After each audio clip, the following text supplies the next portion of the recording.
नणम्बोदगणादिसेवितं कपित्थजम्बोफलचारुभक्षणम् उमासुतं शोकविनाशकारकं नमामि विघ्नेश्वरपादपङ्कजम् श्रीमन्महागणाधिपतये नमः। ॐ श्री परमात्मने नमः। ॐ श्री लक्ष्मीनारायणाभ्यां नमः।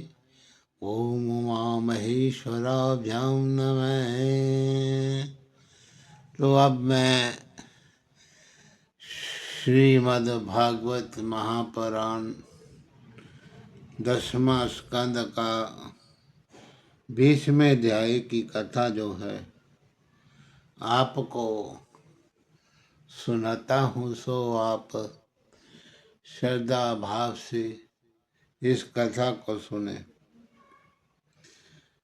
तो सुखदेव जी ने कहा कि हे राजन, जब गर्मी अधिक होने से संसारी जीव दुखी हुए, तब बरसात कृपा करके अपनी सेना बादल को लेकर के जड़ व चैतन्य सब जीवों को सुख देने और गर्मी के साथ युद्ध करने के लिए धूमधाम से चढ़ आई।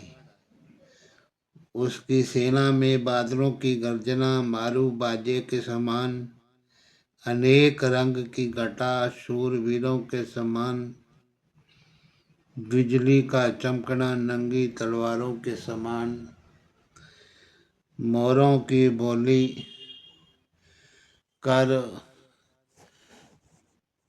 बोलने वालों के समान, पानी की बूंद बानों के समान, मेंढक की बोली भाटों के समान, श्वेत वर्ण बगलों की पांति ध्वजा के समान मालूम दिखाई देती थी। ऐसी भारी सेना देखते ही गर्मी हार मानकर भाग गई। जल बरसने से पृथ्वी और वृक्ष आदि सब जड़ व चैतन्य जीव सुखी हुए। 8 महीने तक जो जल सूर्य ने सोखा था, उसे इस तरह बरसाया जिस तरह राजा लोग गर्मी व जाड़े में प्रजा से देन लेकर बरसात में उनका पालन करते हैं। पृथ्वी ने जो 8 महीने तक दुख उठाया था, उसकी सोच जल बरसने से छूट गई। अनेक रंग के फल व फूलों वृक्षों में लगने लगे। पृथ्वी पर हरियाली उत्पन्न हो गई। नदी नालों में जल उमंग से बहने लगा। उसके किनारे अनेक रंग के पक्षी मीठी मीठी बोली बोलने लगे। हे राजन, वृंदावन में ऐसी शोभा मालूम देती थी कि जिसका वर्णन कोई नहीं कर सकता। तो हे राजन, उस सुहावने वन में गोपी व गोपाल लोग अनेक रंग के वस्त्र पहने हुए झूला झूलते थे। गोपियां मल्हार आदि बरसात के गीत गाती थी और उनमें श्याम व बलराम उत्तम उत्तम भूषण व वस्त्र पहने अनेक लीला करके सबको सुख देते थे। जब इसी तरह आनंद पूर्वक बरसात बीतकर शरद ऋतु आई, तब एक दिन श्याम सुंदर ने बलराम जी और श्री दामा आदि सब ग्वाल बालों समेत वृंदा विपिन में जाकर गौओं को चराने के लिए छोड़ दिया और वृक्ष के नीचे जाकर बैठकर कहा कि हे बलदाऊ जी, अब शरद ऋतु के अच्छे दिन आए हैं। इन दिनों की भोजन की वस्तु में स्वाद मालूम होता है। सब छोटे बड़ों को अनेक तरह का सुख मिलता है। गृहस्थ को अपने घर रहने का सुख मिलता है। राजा इन्हीं दिनों शत्रु पर चढ़ाई करते हैं और व्यापारियों को माल लादने तथा साधु वैष्णव को तीर्थ यात्रा करने में बड़ा सुख मिलता है। हे भाई, मुझे वृंदावन का ऐसा सुख तीनों लोकों में नहीं मिलता। इसलिए मनुष्य तन धारण करके ब्रज में रह के वृंदावन को वैकुंठ से प्यारा जानता हूँ। तुम यहाँ के वृक्षों को कल्पतरु से कम न समझो। वृंदावनवासी सब जड़ वे चैतन्य जीव अपने प्राणों से अधिक मेरी प्रीति रखते हैं। जाके बस में रहतु हूँ अपनी प्रभुता ते आग। प्रेम भक्ति सो लहत नर वृंदावन अनुराग। ये सुनकर बलभद्र जी बोले कि हे दीनानाथ, मैं इतना वरदान तुमसे मांगता हूँ कि जहाँ आप जन्म लें वहाँ मुझे भी अपनी सेवा में रखे। ये सुनकर केशव मूर्ति ने कहा, हे भाई, मैं कभी एक क्षण तुम्हें अपने श्वास से अलग नहीं छोड़ूंगा। तुम्हारे कारण तो हम नर तन धारण करके ब्रज में लीला करते हैं। इसी तरह बहुत सी स्तुति करके ग्वाल बालों ने श्याम सुंदर से कहा कि हे मोहन प्यारे, इस समय हम लोगों का मन मुरली सुनने को बहुत चाहता है। ये वचन सुनकर केशव मूर्ति ने हाथ की लुकुटिया धर दी और ऐसे प्रेम से मुरली बजाई कि जिसकी ध्वनि सुनते ही सब जड़ व चैतन्य जीव मोहित हो गए। मृग आदि उनके चारों ओर आकर खड़े हो गए। जमुना जल बहने से थम गई। पक्षियों का उड़ना भूल गया। गायें घास चरना छोड़ के चित्रकारी की सी खड़ी हो गई। झरनों में से पानी गिरना बंद हो गया। मनहरण प्यारे बंशी में 6 राग 36 रागनियां गा के उसमें ग्वाल बालों का नाम लेने लगे। मुरली बजाते समय अपनी आंख में भौं से ऐसा भाव बतलाया कि देखने वाले मोहित हो गए। उस समय देवता अपनी अपनी स्त्रियों समेत विमान में आकाश पे आए।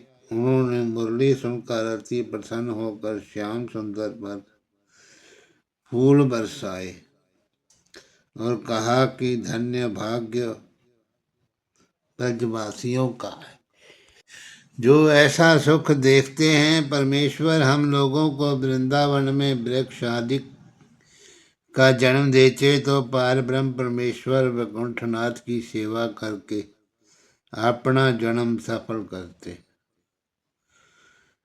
तो हे राजन, जब ब्रजबाला वंशी की ध्वनि सुनते ही मोहित होकर वन की ओर चली और राह में बैठकर आपस में ये कहने लगी कि जब ब्रजनाथ जी का दर्शन मिलेगा तब हमारी आंखें ठंडी होकर मन की इच्छा पूर्ण होगी।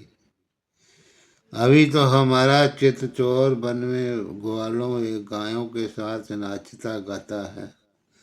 ये सुनकर दूसरी गोपी ने कहा कि सुनो सखी, जब मोहन प्यारा संध्या समय बंसी बजाता हुआ आएगा तब मैं उस मौनी मूर्ति की छवि देख के अपना हृदय ठंडा करूंगी। तीसरी सखी बोली कि सुनो प्यारियों, इस बांस में ना मालूम क्या गुण भरा है।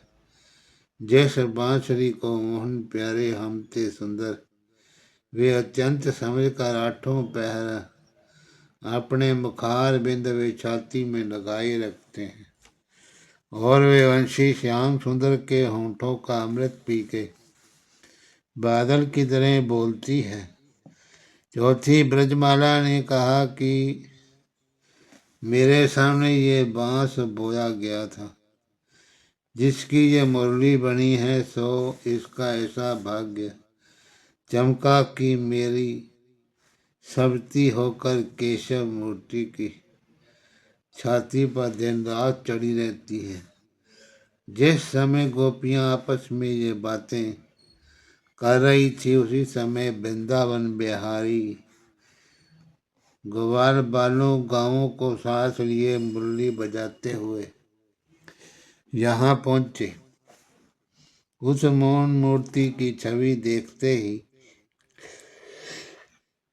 सब ब्रजबाला प्रसन्न होके आपस में कहने लगी, मोर के मुकुट माथे, हाथ में लकुट राजे, साजे गुंजमाल गले ललित लरतने, सुंदर कपोल श्रुति कुंडल जल कराजे, जुल्फ अमूल भरे गौरज कनकते, गोवन के पीछे आछे काछे काछनी के काछ राग गौरी, गावत गवावत सखन थे, आनंद के कंद ब्रजलोचन चकोर, चंद मंद मंद आवत गोविंद वृंदावन थे। तो दूसरी सखी ने कहा कि देखो ये मुरली केशव मूर्ति के होठ के बीच कैसे सुंदर मालूम होती है, जिसका अमृत रूपी शब्द कानों की राह पीने से मुर्दे भी उठते हैं। इस मुरली का बांस जिस वन में उत्पन्न हुआ था, वहाँ के वृक्ष अपने आप को बड़ा भाग्यवान समझते हैं कि ये हमारी बांसुरी जाति भाई है। इसी वंशी की ध्वनि देवताओं की स्त्रियां अपने विमानों पर सुनकर ऐसी मोहित हो जाती हैं कि उनकी कमर से घुंघरू खिलकर गिर पड़ते हैं और उन्हें भी सुधि नहीं होती, गौओं का चरना भूल जाता है। हरण आदि चित्रकारी के साथ खड़े होकर उसकी ध्वनि सुनते हैं। बछड़े दूध पीना भूल जाते हैं, वृक्षों से मद बहने लगता है। दूसरी सखी बोली कि प्यारी, पहले इस वंशी ने बांस के तन में जन्म लेके धूप पानी व सर्दी का दुख उठाया और एक पांव से खड़ी होके परमेश्वर का तप किया। फिर इसने अपनी पोर पोर कटवा कर आग की गर्मी अपने ऊपर उठाई, तब टेढ़ी से सीधी हुई। इससे अधिक क्या कोई भगवान की तपस्या करेगा। ये सुनकर दूसरी ब्रजबला बोली कि परमेश्वर हमारा जन्म भी बांस में दे देते तो मैं भी आठों पहर मोहन मूर्ति के मुख से लग जाती और उनके होठों का अमृत पीकर सुख पाती। हे राजन, नित्य प्रति जब तक केशव मूर्ति वन से गऊ चराकर नहीं आते थे, तब तक यही दशा गोपियों की धन बनी रहती थी। और सुखदेव जी बोले कि हे राजन, एक दिन फिर ब्रजबालाओं ने, जो केशव मूर्ति से सच्ची प्रीति रखती थी, बांसुरी सुनकर घर के काम छोड़ छाड़ के मुरली की ध्वनि पर मोहित हो गई।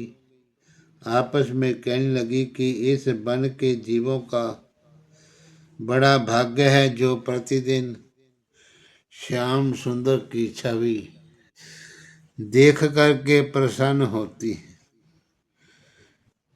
और संसार में इन्हीं का जन्म सफल है जो गौ चराते, पंछी बजाते, वो वन विहार करते हुए केशव मूर्ति का अमृत रूपी स्वरूप आँखों की राह पीकर उस सांवली सूरत का ध्यान अपने हृदय में रखते हैं। जो हरिणियाँ अपने हरिणों समेत मुरली सुन के मोहन प्यारे की छवि टक टक लगाकर देखती हैं, उनका भाग्य देव कन्याओं से ज़्यादा समझना चाहिए। बड़ा भाग्य उन गाय बछड़ों का है जिन्हें मुरली मनोहर प्रेम से चराते हैं।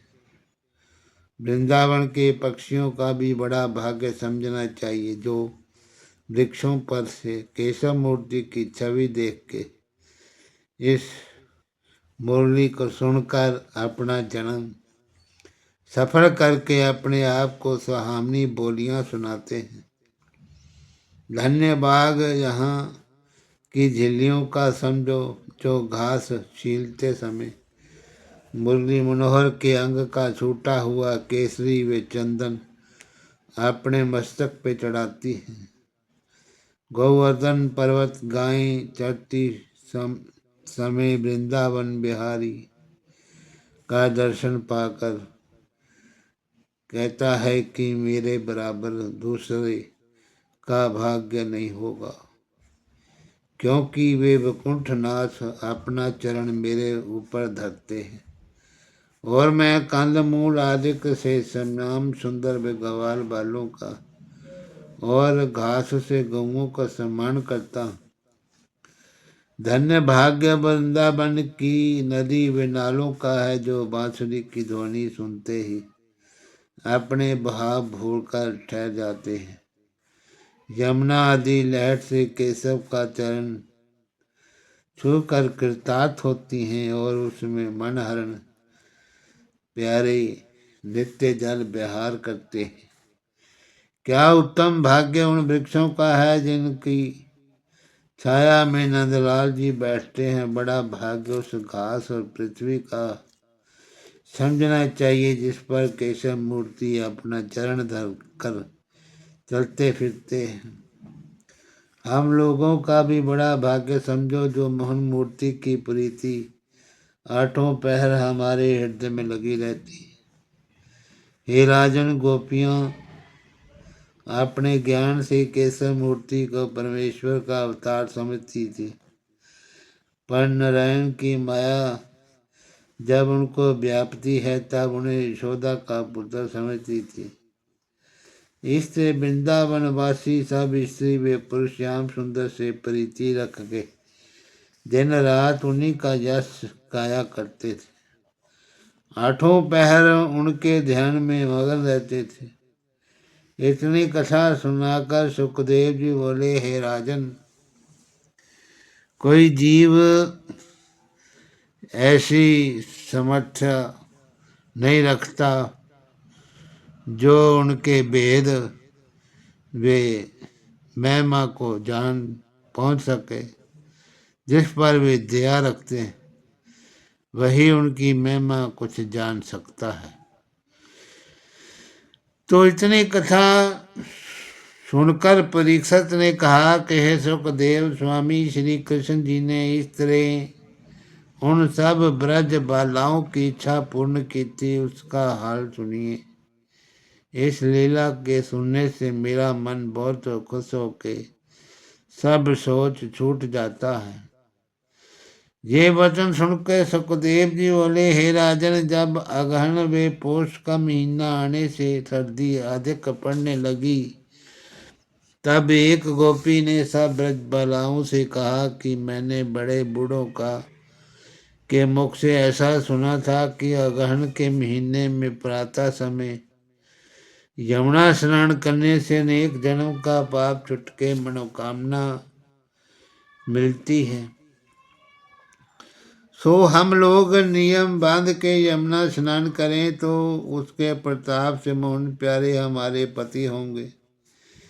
ये बात राजा आदि गोपियों ने निश्चित करके अगहन बदी परिवार से यमुना नहाना शुरू किया।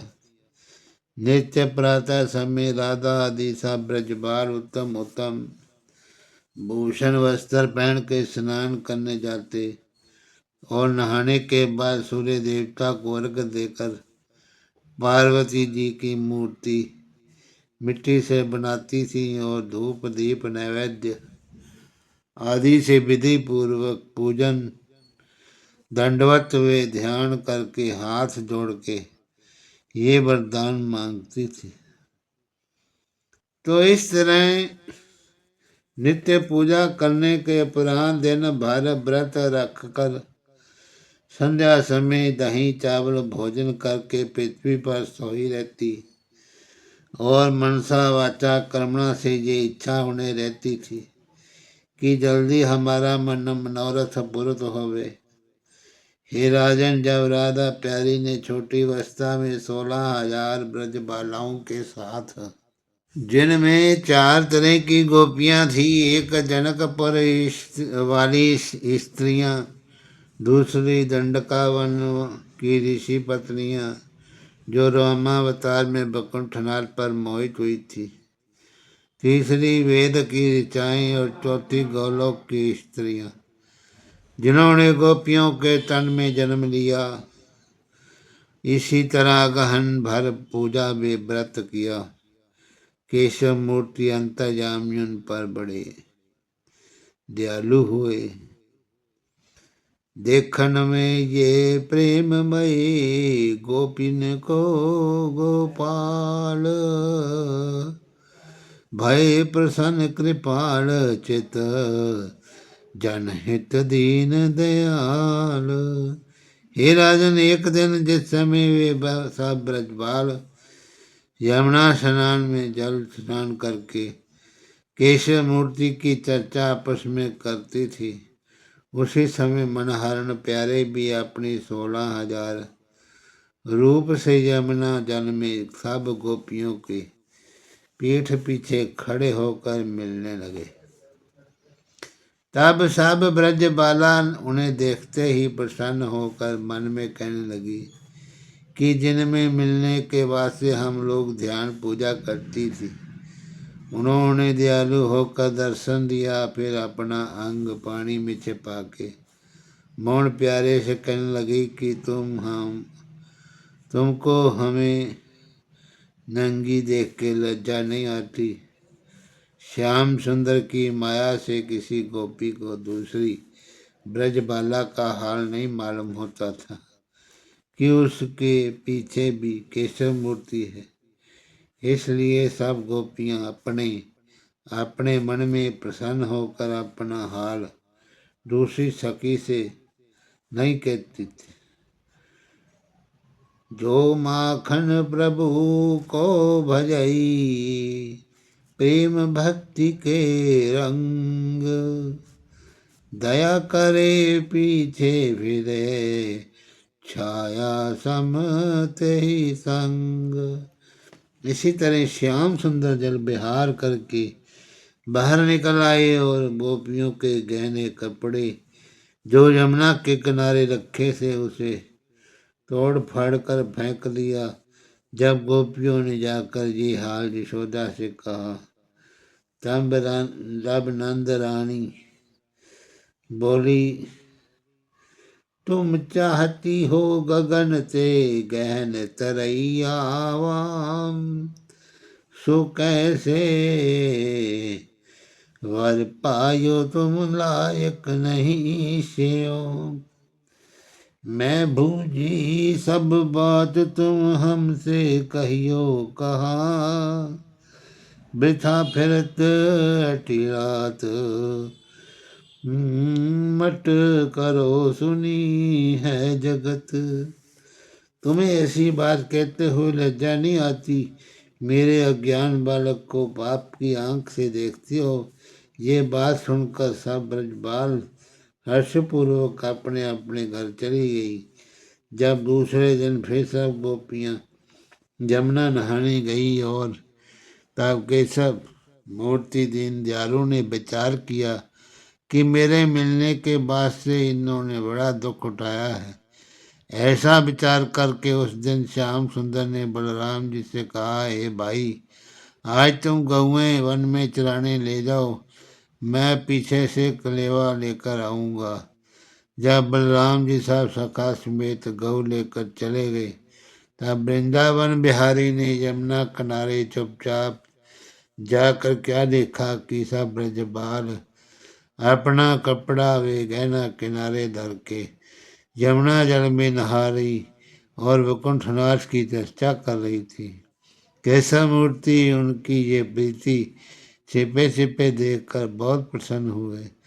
और हे राजन, जब सब ब्रजबाल सूर्य को अर्घ दे के आँख बंद करके उनके ध्यान करने लगी, तब श्याम सुंदर ने विचारा कि इन लोगों को यमुना में बिना वस्त्र नहाने से दोष लगता है, इसलिए आगे के वास्ते इन्हें ज्ञान सिखाना चाहिए।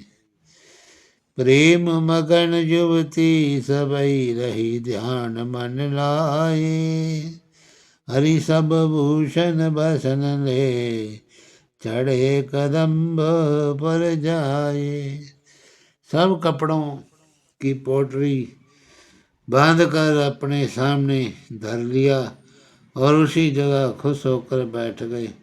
जब गोपियां स्नान करके बाहर निकली और उन्होंने अपना कपड़ा व गहना यमुना के किनारे नहीं देखा, तब चारों ओर ढूंढ कर वापस में कहने लगी, हे सखी, यहाँ तो चिड़िया का भूत भी नहीं आया, ना मालूम कौन हमारा भूषण व्यवस्था उठा ले गया, माखन चोर के सिवा और कौन हमारी वस्तु ले जाएगा। ऐसा कहकर दीन वचन से पुकारने लगी कि श्याम सुंदर हो तो अपना दर्शन दे। ये वचन सुनते केशव मूर्ति ने एक बेर धीरे से बांसुरी बजा दी। तब एक सखी ने उस शब्द की और आंख उठाकर क्या देखा कि मुरली मनोहर मुकुट पहने, लकुटिया लिए, केसर तिलक लगाए और बनमाला गले में डाले, पीताम्बर बांधे, कदम्ब के वृक्ष पे छिपे हुए बैठे हैं। ये हाल देखते ही उस सखी ने सब ब्रजबालों से पुकार कर कहा, टुक इधर तो देखो, माखन चोर धोतियां चराए सब पोटरी बांध के कदम पर बैठे हैं। ये बात सुन के जैसे सब ब्रजबालाओं ने श्याम सुंदर को वृक्ष पर बैठे देख वैसे लज्जित होकर गले भर पानी में चली गई और हाथ जोड़कर विनय पूर्वक बोली, हे दीन दयालु, दुख हरण वाले, धोतियां हमारी दे डालो। माखन प्रभु घन श्याम जू तुम उचित जे नाही, हम दासी बिन दास की समझो तुम मन माही। ये बात सुनकर मोहन प्यारे बोले कि तुम लोग अपना अपना गहना गट्टा कपड़ा फेंक कर स्नान करने लगी थी, सो मैंने उसकी रखवाली किया। बिना चौकीदार दारी दिए कपड़ा नहीं पाओगी।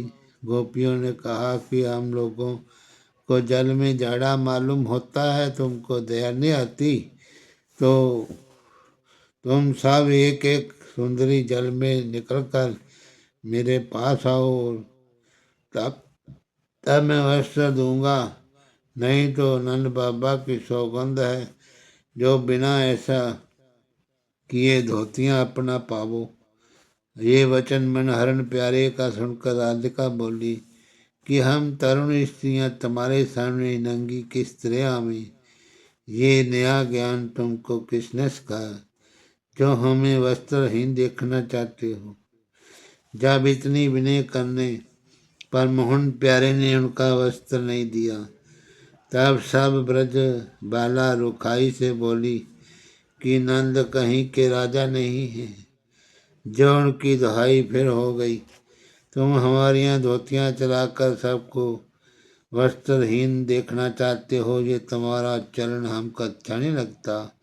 अभी हम लोग अपने पिता भाई से जाकर तुम्हारा हाल कहेंगे और वे लोग आकर तुम्हें चोरी में पकड़े और नंद भी यशोदा के पास ले जाकर तुमको दंड दिलावे।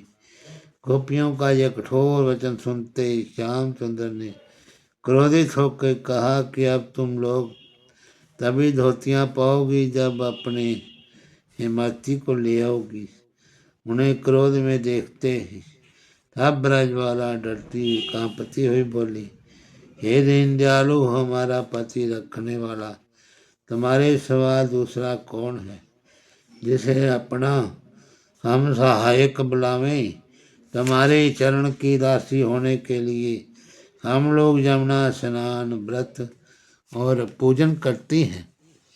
सो तुम निर्दयता छोड़कर अपनी दासियों पे दया करो और हमारे वस्त्र दे डालो। आप त्रिलोकीनाथ हैं, आपके ऊपर हमारा कुछ बस नहीं चलता। ना मालूम तुमने कौन सी मौनी हम में डाल दी है जो तुम्हारी सामने सूरती देखे बिना हम लोगों को अपना घर दो बार और कुल परिवार कुछ अच्छा नहीं लगता। हमें अबला अनाथ समझकर दया करो। यह दीन वचन सुनते केशव मूर्ति ने क्रोध क्षमा करके कहा कि जब तुम लोग अपने सच्चे मन से मेरे मिलने के लिए व्रत व स्नान करती हो तो लज्जा बेकपट को जमुना जल में डुबाकर वहाँ से नंगी मेरे वस्त्र मेरे पास आकर धोतियाँ अपनी ले जाओ। बिना अंग दिखलाए चीर नहीं पाओगी। ये वचन सुनते ही गोपियों ने आपस में कहा कि एक मन हरण प्यारे, हमें वस्त्र न हमें नंगी देखे वे अच्छी बात है, ये सारा गांव देखे वे उत्तम होगा। ये तो हमारे अंतःकरण का सब हाल जानते हैं, इनसे लज्जा नहीं करनी चाहिए। तो ऐसा कहकर सब गोपियाँ एक हाथ से अपने भाग दूसरे हाथ से कुतों को छिपाकर यमुना जल से बाहर निकली और केशव मूर्ति के सामने सिर नीचे करके खड़ी हुई।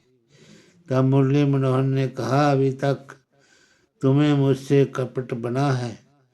कपटी जी मेरे पास नहीं पहुँचते। तुम लोग एक एक करके सामने खड़ी होकर सूर्य देवता को हाथ जोड़ो, तब तुम्हारी चीर दूंगा, क्योंकि तुम्हें व्रत में बिना वस्त्र स्नान करके सूर्य देवता का अपराध किया है। ये बात सुनकर गोपियों ने कहा कि हे नंदलाल जी, हम लोग सीधी भोली ब्रज बालाओं से क्यों कपट करते हो। भाखन प्रभु सो सब कही, हम आई तुम हेत, यही तुम हरो साच है, अभो वस्त्र ना देत। हम लोग तुम्हारे अधीन हैं, जो कहो सो करें। जब ऐसा कहकर सब ब्रजबाला छाती पर का हाथ उठाकर एक हाथ से सूर्य को दंडवत करने लगी, तब केशव मूर्ति बोले कि हे, एक हाथ से दंडवत करना दोष होता है, दोनों हाथों से प्रणाम करो। जो कही हों करी हैं, सब हंस बोली ब्रजधाम, ले हैं पलटो हम कबो, सुनो श्याम अबीराम। जब ऐसा कहकर सब गोपियां मोहन प्यारे के प्रेम में मगन हो गई और लज्जा छोड़कर दोनों हाथों से सूर्य को दंडवत किया, तब श्याम सुंदर की निष्कपट भक्ति वे प्रीति देखकर बड़े प्रसन्न हुए और वृक्ष से उतरकर सब धोतियां अपने कांधे पर धरकर गोपियों से कहा कि अब तुम्हारा भोजा मैंने अपने ऊपर उठा लिया। मनुष्य के तन में जन्म लेने का यही फल है, जो दूसरे का भला करे। सुभग शरीर निहारी कर, माखन प्रभु बलवीर, प्रेम प्रीति रस वश भये, दिए सवन के चीर। हे राजन, सब ब्रजबाला अपना अपना भूषण वस्त्र पहनकर केशव मूर्ति के प्रेम में ऐसी मगन हो गई कि उनका मन घर जाने को नहीं चाहता था। तब मोहन मूर्ति ने कहा कि तुम लोग इस बात में खेद मत मानना, तुम्हें आगे के वास्ते मैंने ज्ञान सिखलाया। जल में वरुण देवता का वास होता है, इसलिए वस्त्रहीन होकर जल में स्नान करने से सब धर्म में पुण्य बह जाते हैं। अब तुम्हें यमुना स्नान वे व्रत करने का फल प्राप्त हुआ। तुम लोग मुझे बहुत प्यारी मालूम होती हो। कुंवर सुदी पूर्णमासी को मैं तुम्हारे साथ रास लीला करके तुम लोगों का मनोरथ पूरा करूँगा। अब अपने अपने घर जाकर व्रत रखना छोड़ दो। ये वचन सुनते ही सब ब्रजबाला प्रसन्न होकर अपने अपने घर चली गई। आठों पहर श्याम सुंदर के ध्यान में लीन रहकर कुंवर सदी पूर्णमासी का दिन गिनने लगी। देखी चरित नंद नंद के सखी बालमती भोर, सुधि बुद्धि मन कछु थिर नहीं, कहत और की ओर। केशव मूर्ति वहां से बंशी बट में जाकर के ग्वाल बालों के साथ गौ चराने लगे। इतनी कथा सुनकर परीक्षित ने पूछा कि हे स्वामी, श्री कृष्ण जी पर पार ब्रह्म का अवतार होके जिन्होंने सारे जगत का पर्दा ढांपना चाहिए, उन्होंने शास्त्र के विपरीत पारिस्थितिक को क्यों नंगी देखा? ये मेरा संदेह छुड़ा दीजिए। सुखदेव जी बोले कि हे राजन, स्त्री को नंगा होकर नहाने से बड़ा पाप होता है। जब तक उसी तरह जल में से नंगी होकर दूसरे वस्त्र पुरुष के सामने ना जावे, तब तक वे उसका दोष नहीं छूटता। इसलिए मुरली मनोहर ने शास्त्रानुसार ऐसा करके उनका पाप छुड़ा दिया। प्रकट शीत दुख पाई के सब मिल रही ले जाए, अंतर्गत अति सुख भयो आनंद न समाए। हे राजन, जब श्याम सुंदर वन में पहुंचे तब वृक्षों की ठंडी छाया देखकर श्री दामा आदि ग्वालों से कहा कि देखो, ये सब वृक्ष सर्दी व गर्मी और बरसात का दुख अपने ऊपर उठाकर एक पाम से खड़े रहते हैं। अपनी छाया व फल फूल से सब जीवों को सुख देते हैं। कोई मनुष्य उनसे विमुख नहीं जाता। मनुष्य इनसे सुख पाने पर भी इनकी डाली पत्ता तोड़ लेते हैं, तब भी ये बुरा नहीं मानते। फल व फूल लगे रहने से समय बटोहियों का सम्मान करते हैं। जब इन्हें फल व फूल नहीं रहते तब लज्जा से सिर झुकाकर कहते हैं कि हमसे कुछ सेवा तुम्हारी नहीं बन पड़ती, इसलिए हम लज्जित हैं। धन पात्र व कंगाल दोनों से बराबर प्रीति रख के योगीश्वरों के समान तप करते हैं। संसार में उसी का जन्म सफल है जो अपने ऊपर दुख उठा के दूसरे का भला करे। महिमा ऐसे द्रुमन की का पै बरनी जाए, प्राण बड़े दातान के इनमें बैठे आए। इस तरह वृक्षों की बड़ाई करते हुए मन हरण प्यारे ग्वालों समेत अपने घर पे आए। हरि ओम तत्सत। नमो नमः। श्री कृष्ण गोविंद रे मुरारी, हे नाथ नारायण वासुदेव। श्री कृष्ण गोविंद हरे मुरारी, हे नाथ नारायण वासुदेव। हे नाथ नारायण वासुदेव।